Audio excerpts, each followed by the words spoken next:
അങ്കണവാടി ജീവനക്കാരുടെ സമരത്തിന് പിന്നിൽ കൃത്യമായ രാഷ്ട്രീയമാണെന്ന് മന്ത്രി പി രാജീവ്. സർക്കാരുമായി ചർച്ച ചെയ്ത് ധാരണയിലെത്തിയതിന് തൊട്ടടുത്ത ദിവസമാണ് സമരം ആരംഭിക്കുന്നത്.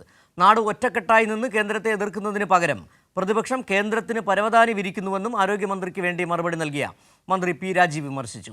ന്യായമായ സമരങ്ങളെ സർക്കാർ സംശയദൃഷ്ടിയിലാണ് നോക്കുന്നതെന്ന് പ്രതിപക്ഷം ആരോപിച്ചു.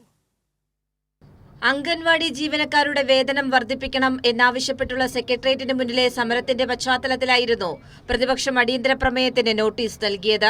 മാർച്ച് 14-ന് ആരോഗ്യമന്ത്രിയുമായി INTUC ഉൾപ്പെടെയുള്ള ട്രേഡ് യൂണിയനുകൾ ചർച്ച നടത്തിയിരുന്നതായും യോഗത്തിലെ ധാരണയ്ക്ക് വിരുദ്ധമായി തൊട്ടടുത്ത ദിവസം മുതൽ സമരം ആരംഭിച്ചതിന് പിന്നിൽ കൃത്യമായ രാഷ്ട്രീയമാണെന്നും മന്ത്രി പി രാജീവ് മറുപടി നൽകി. സർ, UDF ഭരിക്കുമ്പോൾ അംഗൻവാടി ഹെൽപ്പർമാർക്ക് 5600 രൂപയായിരുന്നു, വർക്കേഴ്സിന് 5600, ഹെൽപ്പറിന് 4100 രൂപ. ഇപ്പൊ എത്രയാ?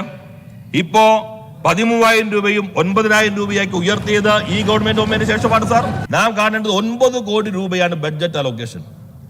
ആ 9 കോടിയും പൂർണ്ണമായിട്ടും ചെലവഴിച്ചു. പൂർണ്ണമായിട്ട് യൂണിയൻ ഗവൺമെന്റ് സംസ്ഥാനത്തെയും ജനങ്ങളെയും ഞെരുക്കാൻ ശ്രമിക്കുന്നു. അങ്ങനെ ശ്രമിക്കുമ്പോൾ നമ്മൾ ഒറ്റക്കെട്ടായി, ഈ നാട് ഒറ്റക്കെട്ടായി ഒരു നിലപാട് സ്വീകരിക്കേണ്ടതിന് പകരം അവർക്കൊപ്പം നിന്ന് സങ്കുചിതമായ രാഷ്ട്രീയ താല്പര്യം നടത്തുന്നത് ഈ പാവപ്പെട്ട ജനവിഭാഗങ്ങളുടെ താല്പര്യത്തിനെതിരാണ്. സംസ്ഥാന സർക്കാർ അംഗൻവാടി ജീവനക്കാരുടെ ന്യായമായ സമരത്തോട് മുഖം തിരിഞ്ഞ സമീപനമാണ് സ്വീകരിക്കുന്നതെന്ന് പ്രതിപക്ഷ നേതാവ് ആരോപിച്ചു. സംസ്ഥാനത്തെ അംഗൻവാടി വർക്കർമാരുടെയും ഹെൽപ്പർമാരുടെയും ഓണറേറിയത്തിൽ സംസ്ഥാന വിഹിതം 550 രൂപയിൽ നിന്ന് 1000 രൂപയായി ഓഗസ്റ്റ് 2011 മുതൽ വർദ്ധിപ്പിക്കുന്ന, അതായത് 2011 വരെ 550 രൂപയാണ് ഉണ്ടായിരുന്നത്. അതായത് അംഗൻവാടി വർക്കർമാർക്ക് നൽകുന്ന ഓണറേറിയം 10,000 രൂപയായും ഹെൽപ്പർമാർക്ക് ഓണറേറിയം 7,000 രൂപയായും വർദ്ധിപ്പിച്ചിട്ടുണ്ട്. സെക്രട്ടേറിയറ്റിന് മുന്നിലെ ആശമാരുടെ സമരത്തിൽ കോൺഗ്രസും BJPയും ഒരുമിച്ചാണ് സമരമെന്ന് മന്ത്രി പി രാജീവ് വിമർശിച്ചു.